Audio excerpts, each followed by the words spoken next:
Shalom, shalom, shalom, que le Seigneur nous bénisse, les enfants de mon Père Nzambe.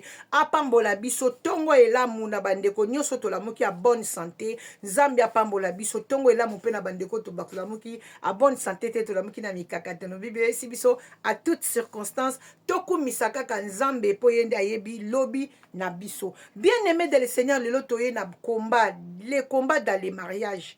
Les combats dans les mariages, bien-aimé, to somo la ba mariage, ezo la déchirer. Tozomona ba mabala même ya basali na nzambo tozali ezoza la déchirer. Bien aimé yoka sans penser ya tongo alelo ya molimo mosantu. Bible ezotalisa biso bien aimé dans le Seigneur na mukanda ya Genèse 29. Soko tangi Genèse 25 à partir ya 20. Okititi na se oko comprendre vie ya Jacob. Jacob akomaki pré Bible lobi po eta kende ko bala. Jacob akende ko se retrouver na maboko ya noko na ye Laban po ete ye abala mwasi moko na femme parmi basi oyo bana ya basi oyo noko na ye Laban azalaki na bango. Makomi ya bisi biso lobi Laban azalaki na bana mibale, azalaki na Léa, azalaki na Rachel. Ayaki pembeni ya noko ba sololi ba bongisi noko ayebisi ye en tout cas problème te soko lingi travailler pour nanga pendant 7 ans okozwa Rachel loko lo lingi mwasi Rachel. Mais noko akotaki profondeur ya makambo te. Bien aimé la nanga bien. La nani ndeko na biso Jacob, papa na biso Jacob ayebaki ko travailler pendant 7 ans. Un jour Jacob ayebisi beau-père na ye totanga poto ezala bien merci. Jacob a ébissi beau-père né. Jacob a dit à Laban, donne-moi ma femme car mon temps est accompli. Et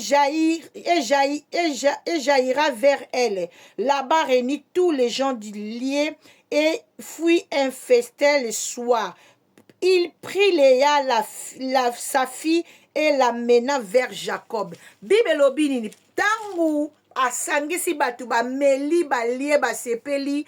Jacob akomaki penza na kwiti et puis akotaki na kati ya chambre toke nango na mozindo alalaki na katikati ya butu wana nde bayaki kotikele mwasi noko na ye kotikele mwasi mais mwasi ayaki kotikela ye. Jacob atalaki elongi te. Jacob alali na mwasi ti na tongo nde Jacob aye ko remarquer que c'était pas la femme oyo ye atebaki ko travailler pour na ye. Ezaki la calicule ya Jacob te. Alléluia bien-aimé. Alléluia.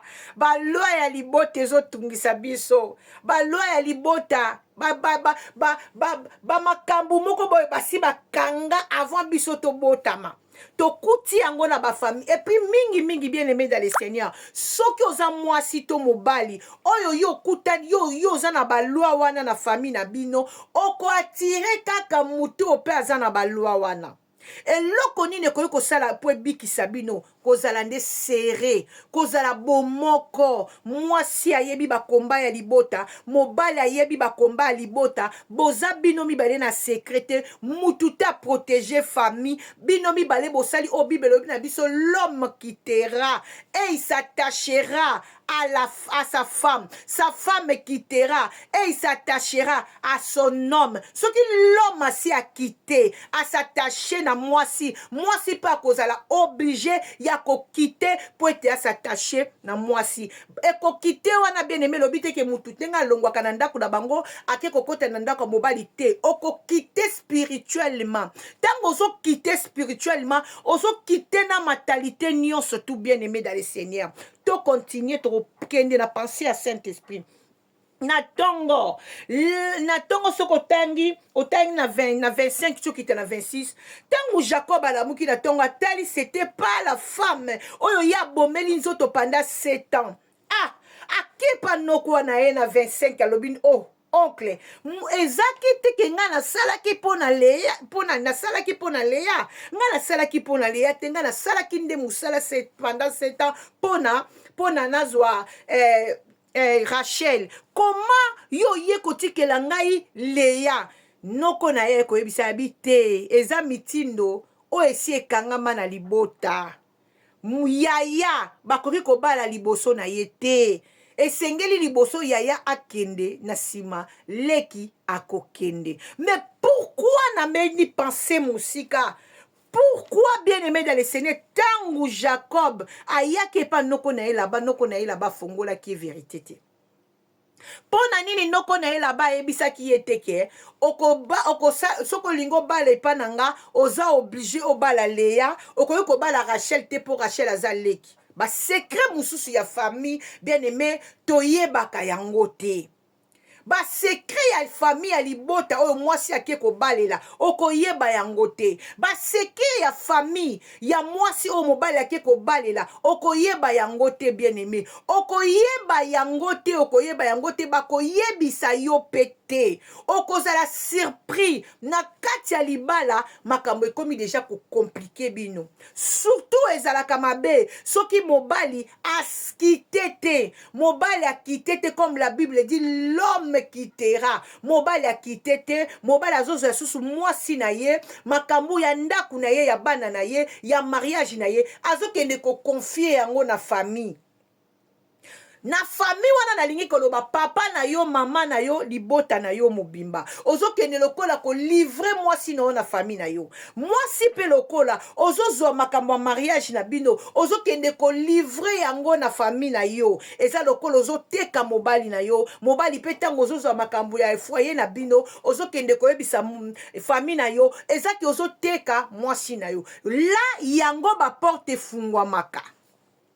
Ba porte fungwamaka tolobi te mama na yo yaya na yo ndoki yaya ba loi établir ya famille bako utiliser bato oyo bayoki makambo na bino na matoi po bango bakokisa kaka makambo oyo bango baloba na famille koki kosalama te.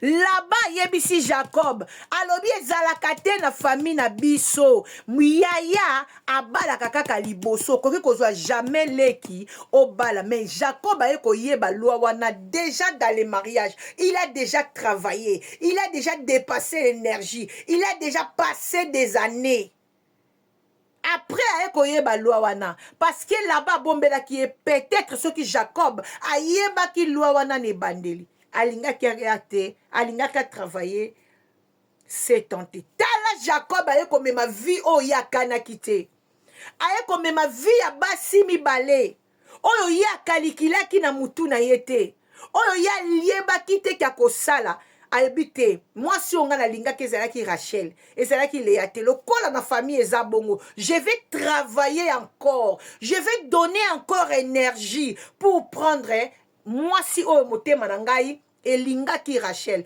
nde Jacob ayaki ko travailler lisusu po esala ye 7 ans ayeba kozwa Rachel ayeba kozwa Léa bien aimé tala ba situation tozokutana nango na famille yango nalingi nayebisa libota moko nalingi nayebisa papa moko soki bokutani na mwasi na yo boza na bakomba yo mobali oza conscient na komba libota na yo mwasi aza consciente na komba libota na ye bo simba na bino mibale bo bunda bitumba wana mobali supporter komba mwasi supporter komba mobali bo kanga mabino mibale boye bo kotisa ta mutu te ata bana boboti bo kotisa bango te na espace wana po te bino nanu bo bunda bitumba wana po bo préparer lobby ya bana na bino soki bozali soudete soki bozaya kokanga mate oyo azopesa foti na oyo azo ignorer makambo ya ba condamnation ya famille na ye oyo pa azo ignorer ba condamnation ya famille na ye ekosala ke makambo wana ya ba loi établir wana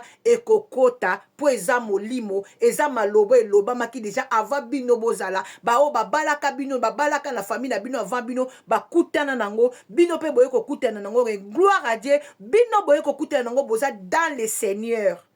Il faut bokangama bozala bomoko mobala supporter mwasi supporter mobali ba pasi na bino bakoswana babitumba ba nyonso na bino esilaka kaka bino mibale pote boye bakolonga bitumba wana ta eza mukie bel toko solo lango Saint-Esprit ako aider biso tokoyeba kopesa deuxième partie pour na combat dans le mariage. On va aller en avant tokolonga mukolo nzamba kokutisa yo na aden na yo oyo ekokani na yo bokoyeba ko se supportane et puis bokokende en avant kolemba te yo mutosi o pedre ya liboso ya mibale ya misato kende liboso tala liboso malamu eza liboso. Que Dieu vous bénisse. Je vous aime par l'amour de Dieu. Bisous. Merci.